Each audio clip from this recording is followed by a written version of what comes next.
प्रकाश जी और सुधा जी रिटायर होने के बाद ज्यादा समय घर में और घर के सामने बने कॉलोनी पार्क में व्यतीत करते हैं। प्रकाश जी और सुधा जी दोनों ही बैंक कर्मचारी थे। उनका बेटा दीपक इंपोर्ट एंड एक्सपोर्ट कंपनी में अच्छी पोस्ट पर है और उनकी पत्नी पूजा हाउसवाइफ है। और दीपक का बेटा राहुल जो 5वीं कक्षा में पढ़ता है। प्रकाश जी और सुधा जी पार्क में सुबह की सैर करने के बाद बालकनी में बैठकर चाय का मजा लेते हैं। प्रकाश जी हर सुबह और शाम चाय के वक्त सामने पार्क में एक पेड़ पर एक चिड़िया को देखते हैं। चिड़िया हर रोज इधर उधर से घास फूस उठाकर लाती और एक डाल पर इस तरह से लगाती कि एक घोंसला बन जाए। प्रकाश जी 10-15 दिन से देख रहे थे। आखिर एक दिन घोंसला पूरी तरह से बनकर तैयार हो गया। एक हफ्ते बाद चाय पीते हुए बालकनी से प्रकाश जी ने उस घोंसले की तरफ देखा। उसमें 2 अंडे पड़े हुए थे।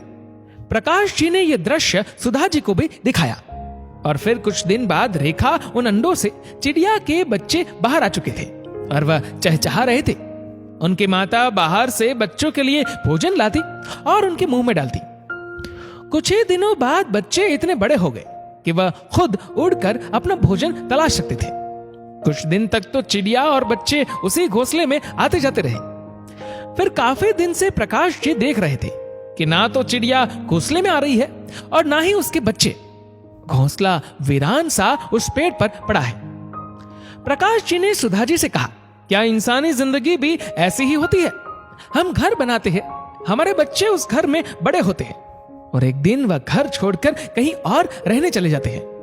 सुधा जी ने कहा, नहीं, इंसानी जिंदगी और पक्षियों की जिंदगी में फर्क होता है। तभी दीपक अपने ऑफिस से आता है और प्रकाश जी और सुधा जी को बताता है कि आज मुझे बॉस ने अपने ऑफिस में बुलाया और कहा, मिस्टर दीपक, अभी जो कुछ देर पहले हमारी बोर्ड की मीटिंग समाप्त हुई है, उस मीटिंग में जो हमारी नई ब्रांच मलेशिया में खुली है, उसमें मैनेजर की पोस्ट के लिए तुम्हें चुना गया है। इसके लिए तुम्हें कांग्रेचुलेशंस। मैंने उन्हें थैंक्स कहकर जवाब दिया और बॉस ने कहा, देखो दीपक, अभी तुम्हारे पास 1 महीने का वक्त है। तुम अपने साथ अपनी फैमिली को भी ले जा सकते हो, जिसमें तुम्हारी पत्नी और बेटा होंगे और 5 लाख रुपए भारतीय प्रति महीना तुम्हारी सैलरी होगी। तुम घर में सोच विचार कर फैसला ले सकते हो। मैंने उन्हें ठीक है सर कहा। बेटा, ये तो बहुत खुशी की बात है, तुम विदेश जा रहे हो। हमारा तो विदेश जाने का सपना ही रहा। चलो अच्छा है, हमारा बेटा विदेश जा रहा है। प्रकाश जी ने कहा, तुम बस अभी से ही तैयारी शुरू कर दो। ठीक है पिताजी, कहकर दीपक अपने कमरे में चला गया। कुछ दिन बाद जब प्रकाश जी और सुधा जी शाम को चाय पी रहे थे तो प्रकाश जी ने दीपक से पूछा, बेटा, मलेशिया जाने की तैयारी हो गई क्या? पिताजी, ये जो हमारा देश है ना, इसकी गिनती खुशहाल देशों में होती है। बाहर के देशों में पैसा तो बहुत है, मगर जो प्यार, इज्जत, मान, सम्मान अपने देश में मिलता है, उसकी उम्मीद बाहर देशों से नहीं की जा सकती। पिताजी, कंपनी वालों ने मुझे वहां फैमिली के साथ जाने के लिए कहा है।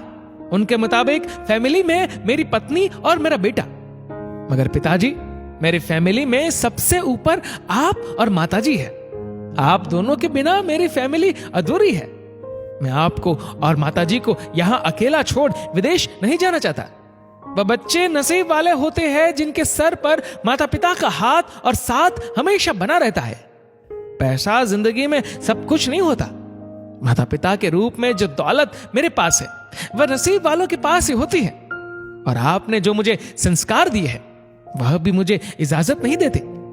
पिताजी, मैं यहीं इसी देश में काम करूंगा और इसी घर में आपके साथ रहना चाहता हूं। ये मेरा और आपकी बहू पूजा का भी फैसला है।